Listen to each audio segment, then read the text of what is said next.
പിന്നെ വിപ്പിംഗ് ക്രീമിലോട്ട് വരുമ്പോൾ taste based ഇതുപോലെയുള്ള റിച്ച് ഗോൾഡ്, ക്യാമറി ഒക്കെ ടേസ്റ്റ് നല്ല ഒരു പ്രീമിയം ടേസ്റ്റുള്ള വിപ്പിംഗ് ക്രീമാണ്.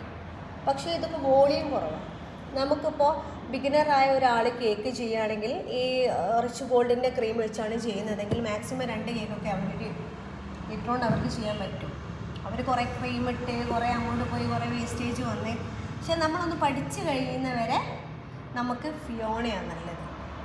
ഫിയോണ ഹാൻഡിൽ ചെയ്യാൻ കുറച്ചുകൂടി ഈസിയാണ്. ഇത് ഫാറ്റ് കണ്ടൻറ്റ് കൂടുതലാണ്, ഷുഗർ കണ്ടൻറ്റ് കൂടുതലാണ്, അതുകൊണ്ട് തന്നെ ഇത് മെൽറ്റിംഗ് കൺസിസ്റ്റൻസി കൂടുതലാണ്, പെട്ടെന്ന് മെൽറ്റായി പോകാനുള്ള ചാൻസ് കൂടുതലാണ്. ഇതിൻ്റെ പ്രോബ്ലം എന്ന് പറഞ്ഞാൽ, പ്രോബ്ലം എന്ന് പറയാൻ പറ്റില്ല, ഇതെന്ന് പറഞ്ഞു കഴിഞ്ഞാൽ ഒരു 2 മിനിറ്റ് കൊണ്ട് ബീറ്റായി നല്ല സ്റ്റിഫാവും.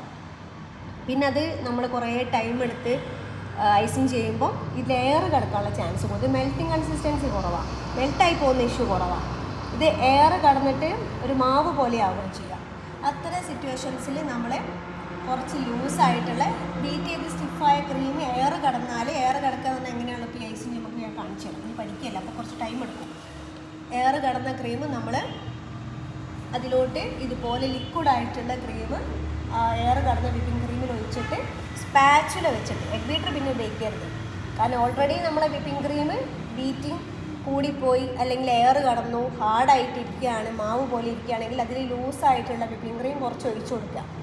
എന്നിട്ട് സ്പാച്ചുല വെച്ചിട്ട് നന്നായിട്ട് കൈകൊണ്ട് മിക്സ് ചെയ്യുക. അല്ലാതെ എഗ് ബീറ്റർ പിന്നെ യൂസ് ചെയ്തത്, അപ്പോൾ അത് നല്ല സ്മൂത്തായിട്ട് വരും. അപ്പോൾ ഫിയോണ ബിഗിനേഴ്സിന് ഓക്കെയാണ്. ടേസ്റ്റ് ബേസ്ഡ് റിച്ച് അടിപൊളിയാണ്.